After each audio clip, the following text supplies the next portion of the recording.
Folks, I think there's something we have to do here on this channel that nobody else is doing on YouTube or frankly in the mainstream media. I want to speak with somebody who was in the fire, was stressed as Silicon Valley Bank was crumbling. They were looking to get their money out. I want to remind us what happened that fortunate day, because it has been roughly a year. And then more importantly, I want to talk about how they've structured the finances differently so that hopefully something like that doesn't happen again. And folks, of course, we're going to have this conversation with Dana Dunford, CEO of Hemlane. Dana, do you remember that Thursday morning when you got that text before 6 a.m., if I remember correctly, that lit your hair on fire and you had to Yes. frantically move your money? Why don't you remind everybody what happened? Yeah. So it was, I got a text at 6 a.m. telling me that Silicon Valley Bank was going to go under and that we should get our money out or seriously consider it. Um, at that And I time, want to we give looked at people the, a timeline, yeah, 6 a.m. Pacific, Pacific, before the yes. stock market's open, the Silicon Valley network, which we are all in a very close network if you're in the Bay, was already a Twitter, if you will. And people were sending notes before banks opened, warning in trouble. And this is before anybody else picked up on it, right? You were already, in the know and you had to go. Yeah. And what was interesting about it was I'm not quite sure that a lot of us took it that seriously because it's sort of like, 2008 and any sort of cycle, unless you've been through it, you kind of question the reality of it. So first you say it's Silicon Valley Bank. I mean, we have what we think is a lot of money in there, but think Yeah. of all the big tech companies Oh, that have oh, money in yeah. there, Yeah. and hundreds of millions of dollars. And Mhm. so for us, it was like there is no way that Silicon Valley Bank can fail. Okay. And so I got that, and of course, I did some research online, and there wasn't really anything. There were some folks on Twitter talking about a potential with Silicon Valley Bank, Mhm. but there was no news saying like Silicon Valley Bank is definitely Right. going under. And so the first thing I did was I emailed our board. And this was Okay. before 8 a.m. Pacific. And I Yeah. So just we're said still to early. We're still pre-bank early, openings. Yeah. All right. yeah. And I asked our board, I said, should I take our money out of Silicon Valley Bank? Mhm. And within 2 hours by 10 a.m., it went from maybe keep an eye and a pulse on it to is your money out? Yeah. It was. And the biggest problem that we had with every other tech company was you didn't have another bank open. And opening a Exactly. bank account is not easy to do because of security, Mhm. um, and making sure there's the know your customer. So they Yep. have to do a 24 to 48 hour to actually know who you are. And this is just a reminder that in person is super important because I think Right. every other company was going through online processes with every other bank to try to open a bank account. Mhm. And we definitely were doing that at certain banks. Yeah. But otherwise, we were going in person, like for example, to Bank of America, just down to the branch, saying, "How do we get this open? Here's what's Right. happening. What do you Right. need? We've got passports. We've got every document necessary." And it was really a timing thing.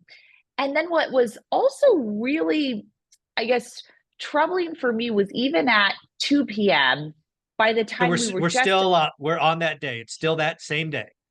still that day, but wires closed were cutting off at 2 Yep. because it was I 5 p.m. on the East. East Coast. Mhm. And we had gotten most of our money out by that Okay. point with the wires. And what was really interesting, but they hadn't hit the other bank accounts yet, which was really weird and actually very scary. Very Um, stressed. Where did he go? where did the money go? But what was really interesting was I remember it was like 2:30 or 3 p.m. I have to check my email. An investor of ours, not on our board, but a venture capitalist, sent this long email that was like 3 pages of Mhm. why Silicon Valley Bank was not going to fail and why we should keep our money in Silicon Valley Bank. And at this Oh, gotta point, save that email. yeah, exactly. And I didn't even know how to respond to the email. I said, you know what, I'm just going to file that away. And anyway, we ended up getting all of our money out safely. But then we had sent it to the one bank where we had a know your customer and they fast tracked it, which did have a great experience, was First Republic Bank. Yeah, I remember that. I remember you went from Silicon Valley Bank. A large percentage of it ended up at First Republic, who bent over backwards for you, as I recall. Yes, and I have only good things to say about them. They were absolutely incredible through the process. But then they woke up the next morning and we woke up the next morning saying First Republic is going under and it's trouble. It's like, So now we have the same thing going on of okay, now we need to get it into another bank. yeah, Fortunately, at that time we had 24 hours for our Bank of America account to open. got it. And so Bank of America was then open by, I think, 10 a.m. What was really weird about it, and I have to remember this because it was stressful, was we put the wire into Bank of America on whenever we got the account open with Yeah, the account Bank of number. America. Yep. We put the wire in. What was really stressful was that wire did not go through till Monday. And Oh, the weekend. Yeah, no one knew if First Republic was going to be around. And then the other stressful part about it was I this was the remember. end of the month. And so payroll's due. Payroll, payroll. And so we were in this same troubling situation of as everyone else who had been at Silicon Valley Bank and had their money frozen because their money was frozen from Yeah, Thursday through Monday. it was. Um, First Republic, anyone who had transferred money to First Republic or had just banked with First Republic also had their money Yep. frozen. Till Monday. And Yep. payroll was due on Monday. And so the entire weekend, we basically put together a plan of how are we going to make payroll based on which investors have money in what bank accounts, how much do I personally have. I Yeah. contacted my mom. She said she could sell whatever stocks she had so she could help make payroll. Yeah. You were scrambling. What? So payroll was a 6-figure number or a 7-figure number? It's a six-figure number for Six. us. Okay. Yeah. Yes. So And again, it was short. You had a short-term need, unsure if the banks would be there. But this is what I saw a lot of my friends doing. A lot of them had, 5-figure and a couple of small 6 figures. And like they were running up credit cards. They were doing anything they could to make payroll. It was a yeah, stressful weekend. yes. And that was the thing is that if your money had still been in Silicon Valley Bank, it was literally frozen. Like Oh yeah. you couldn't do anything. And there's so Nope. many different things that you can't pay with for credit card, Yep. payroll being one of them. They Yeah. don't allow you to Exactly. pay Nope. payroll with credit card. And so it made it incredibly stressful for everyone out there. And then even for us, we were questioning, like we use Stripe for payment processing. Yeah. And so then we're stressing, well, what about our landlords? Are they at risk? Fortunately, they weren't. Yeah. But that was like our first question was like, well, are Yeah. our customers at risk with their money? Good Because point. we have so many, we use Stripe for payment processing, and we have so many payment processors who come to us every day asking us, will you use our payment processing platform instead? Hmm. We can give you a much better rate. For me, it's all about risk mitigation. Yeah. And Yeah. At you this want point, yeah, to, Stripe stepped up. yeah, you really want to make sure that you're with someone who, well, you think is too big to fail. We thought Yeah. Silicon Valley Bank was too big to fail, and we learned the hard way on that. Yep. Yep. But yeah, so then we put our money in Bank of America eventually and put everything in there. And I actually did feel bad about the relationship with First Republic because Mm, they continued to say your money is safe with us. They had done so much, gone above and beyond all weekend. yeah. Um, every day for their customers, and then got caught up in it and as well, didn't have a great outcome. Yep. But I would say, it's all about how people treated you during it and remembering that. And so having that great experience with First Republic and like walking away saying, hey, this would be a bank I would bank with if they were Yeah. still around for sure. Yeah. Yeah. I remember a conversation we had about First Republic, and I think you've already answered it, but I'll ask it anyway. There was a time you were thinking about leaving a small percentage there, but it sounds like, based on maybe your board or whatever, they're like, no, get it in a big five bank. It's a board level decision. We only left 250,000 in there because that is FDIC insured.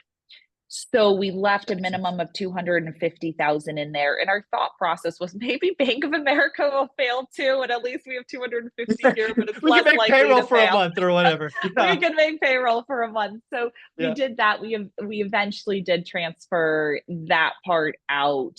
Yeah. And here's what's really interesting about it, Michael. We now bank with Merrill Lynch and Bank of America. Okay. They're the same bank. Yeah. They're exactly the same. And so I think, it's exactly a year later. And what I had said to you is I'm going to bank with Wells Fargo. I'm going to bank with Bank of Yeah. America. I'm going to bank with JP Morgan Chase. I'm going to bank with all of them. It actually is very interesting when you think about it. It's like, no, we didn't do that. We Yeah. just went with one bank. And that is where I think trust in the financial system and the US government coming to bail people out, I think they're less likely to do it, even though they did come and bail everyone out with Silicon Valley Bank fiasco. Mhm. I think they're less likely to do it if it's a bank that focuses on one sector, like Silicon Yeah. Valley Bank, where I that agree. was very tech. But you cannot, because Bank of America works with consumers, you cannot have Bank of America go under. No. It would not work. Our entire financial system would probably Kaput. crash. Yeah. And so I think from that perspective, what I kind of learned from it, and I'm pretty conservative with money always. I learned from it, it's like you never want the next shiny thing. Sometimes these very traditional, been around forever Yeah. types of Stability is a banks, good thing. stability is a good thing, especially when it comes to your finances. So, we're exactly a year past it. We just did our payroll, on March 31st. Yeah. And, looking back and reflecting on it all, thinking about going through that and never going through that again. I think there has been that consolidation with banks, but Mhm. it's only going to be another 2 to 3 years. You always see these Yeah. small micro, or I guess I could say neo banks come up all the Yep. time.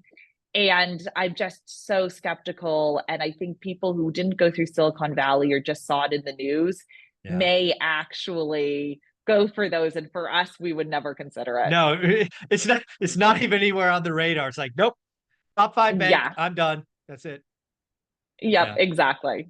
Very, very cool. This has been fun. It was fun to go back and I remember, like, we talk every Thursday for that. It was Mhm. that Thursday morning I had a scheduling conflict, which turned out to be like beautiful timing. We caught up the Yes. following Thursday, and you could tell you were still tired because from Thursday to like Monday morning, you were a wreck. You didn't know what was going to Oh, happen. And totally. I it didn't was, sleep. I didn't sleep yeah, for 4 days. yeah.